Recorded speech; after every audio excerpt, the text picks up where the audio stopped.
सुंदर करतारी संशय विहग उड़ावन हारी संशय विहग उड़ावन हारी राम कथा। राम कथा सुंदर करतारी। आप जानते हैं ना, जब कभी खेतों को जो रखवाले रखाते थे, अगर चिड़िया बैठ जाए तो ताली बजाते थे। उसी तरह से हमारे अध्यात्म में, जीवन के अंदर में जब संदेह रूपी पक्षी आ जाए, क्योंकि संदेहात्मा विनश्यति दुचित कतहु परतोष न लहि। जिसका चित्त दो बातों में बट गया हो, उसे कभी भी परितोष शांति की प्राप्ति नहीं होती। संस्कृत शास्त्र कहते हैं संदेहात्मा विनश्यति। जिसकी आत्मा में संदेह किसी प्रकार का परमात्मा के प्रति, सद्गुरु के प्रति, वह नाश को प्राप्त हो जाता है। विनश्यति। इसलिए ये राम कथा को श्रवण करने से वो संदेह सारे के सारे नष्ट हो जाते हैं। इस कथा का शुभारंभ ही एक संदेह से ही होता है। पहले तो मंगलाचरण है 7 श्लोकों में। वर्णा नाम अर्थ सिंहा नाम रसा नाम छंद सामपी मंगला नाम चक्कर तारो बंदे वाणी विनायक। गोस्वामी जी कहते हैं, मैं वर्णों की वंदना करता हूं, वर्णों के अर्थ संग की वंदना करता हूं। चाहते तो कह सकते थे वर्णा नाम अर्था नाम, लेकिन उन्होंने वर्णा नाम के साथ में अर्थ संज्ञा नाम कहा। अर्थ संज्ञा नाम कहने का तात्पर्य यह है कि हमें एक चौपाई का एक एक अर्थ नहीं चाहिए, अर्थों के समूह चाहिए। एक प्रोफेसर हमको मिले बीएचयू के, उन्होंने कहा कि महाराज गोस्वामी तुलसीदास जी थोड़ा एक काम और कर जाते तो बड़ा अच्छा होता। उनका कौन सा काम? बोले वो अपने हाथ से ही रामचरितमानस की चौपाइयों की टीका और लिख जाते, अर्थ भी लिख जाते। बोले उससे क्या फायदा होता? बोले उससे फायदा ये होता है, ये जो वक्ता लोग बैठ करके एक एक चौपाई को घंटों घंटों, बोले एक अर्थ ये हुआ, एक अर्थ ये हुआ, एक अर्थ ये हुआ, एक अर्थ ये चक्कर ही नहीं पड़ता। क्या अर्थ है वो गोस्वामी तुलसीदास जी खुद ही लिख जाते, मामला समाप्त। लेकिन कहाँ है सुनहि अनुमोदन करहु, कहाँ है सुनहि अनुमोदन करहु। ते प्राणी भव सागर तरहु, ते प्राणी भव सागर तरहु। कहाँ है सुनहि अनुमोदन करहि, कहाँ है सुनहि अनुमोदन करहि। ते प्राणी भव सागर तरहि, ते प्राणी भव सागर तरहि। इसलिए जो इसको पढ़ते हैं, सुनते हैं और अन्यान्य अपने मतों की स्थापना करके उसका अनुमोदन करते हैं, यानी दूसरे दूसरे अर्थ देते हैं, वस्तुतः यही राम कथा का माधुर्य है। एहिमा अनुचर सत्य सौपाना। अगर गोस्वामी तुलसीदास जी वो कर जाते तो फिर हम जिस आनंद की लहरियों में तरंगायत होते हैं वो सौभाग्य ही समाप्त हो जाता। इसलिए गोस्वामी जी ने बहुत अच्छा किया। कभी कभी किन्हीं किन्हीं कविताओं का अर्थ खुद रचयिता को मालूम नहीं होता है कि इसमें छंद क्या है, इसमें अलंकार क्या है, इसकी भाव गरिमाएं क्या हैं, जो दूसरे विद्वान उनको प्रतिष्ठापित करके चले जाते हैं। इसलिए गोस्वामी तुलसीदास जी ने वर्णानाम अर्थानाम नहीं कहा, वर्णानाम अर्थ संघानाम, वर्णों के साथ में अर्थों का समूह ही चाहिए, वर्णानाम अर्थ संघानाम।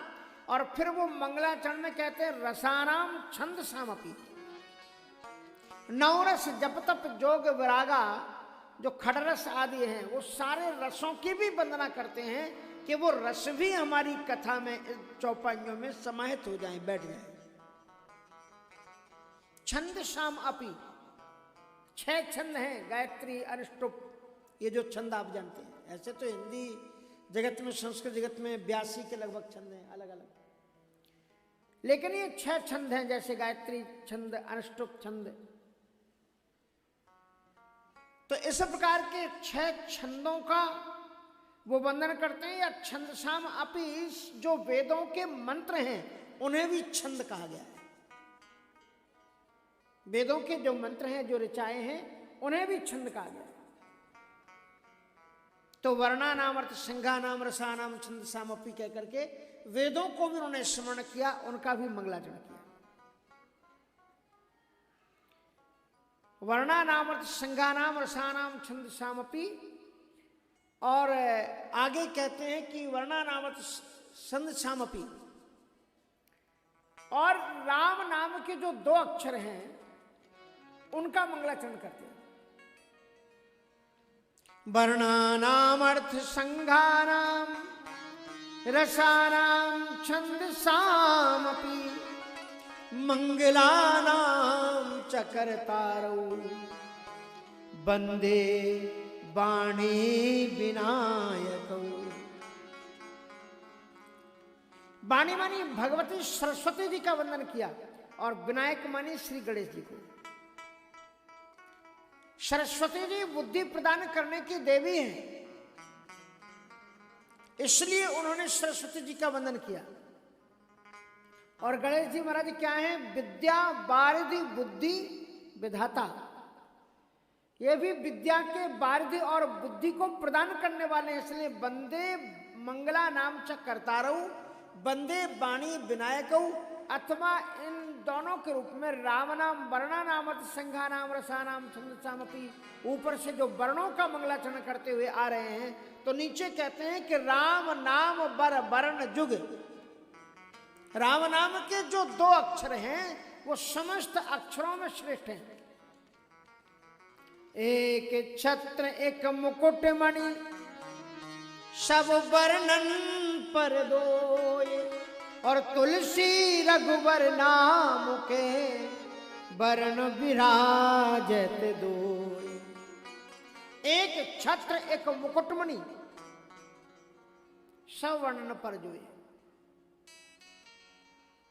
अक्षर तो वर्णमाला में बहुत है, लेकिन जो सम्मान सारी अक्षरावली ने राम नाम के दोनों अक्षरों को दिया है, ऐसा सम्मान किसी अक्षर को प्राप्त नहीं। अगर दूसरा आधा अक्षर आता है, अगर आप कुछ लिखें, आधा अक्षर होगा, जैसे खट्टर आपको लिखना है तो क्या करेंगे? टा के नीचे आधा टा लटका देंगे आप, तो नीचे लटक जाएगा वो। शंकर अगर आप लिखेंगे तो आधा अक्षर बीच में ऐसे रह जाएगा।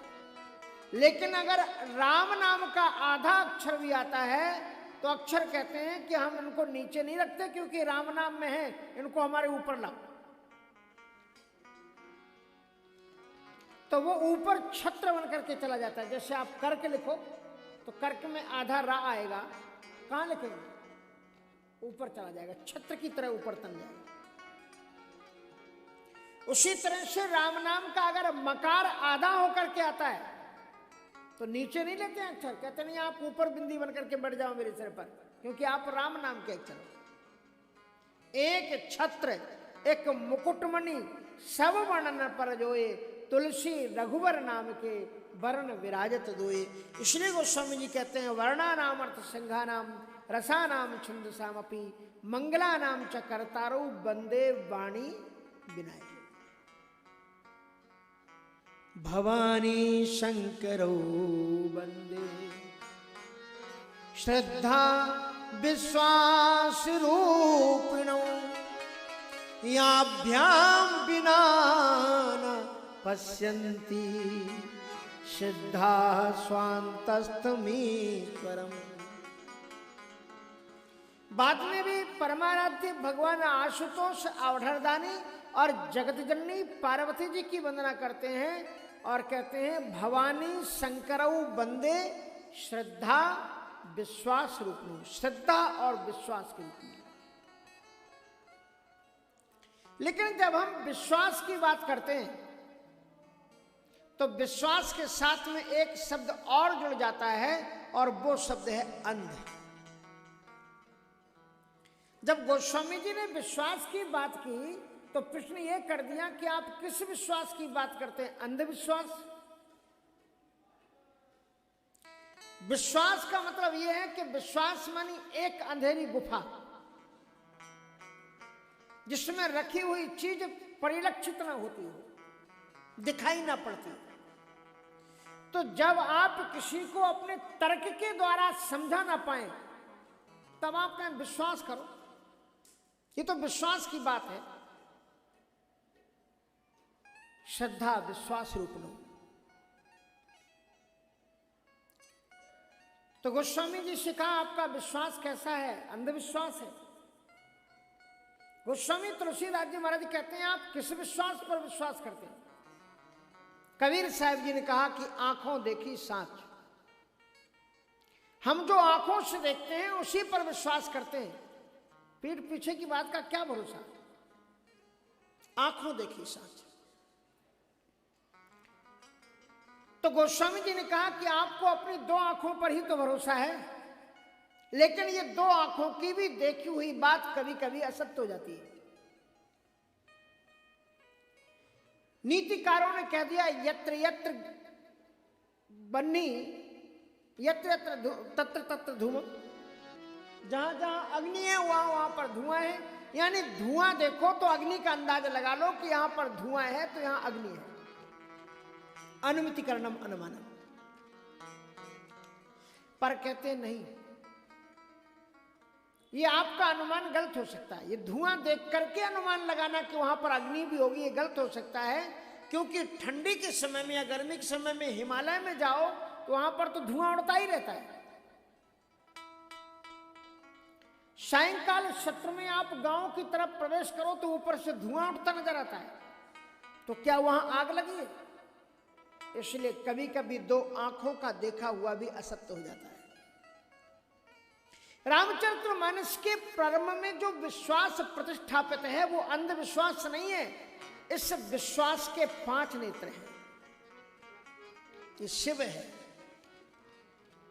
भगवान शंकर जी के 5 मुखार बिंद हैं और 5 मुखार बिंदों में 3-3 नेत्र हैं। तो कितने नेत्र हो गए?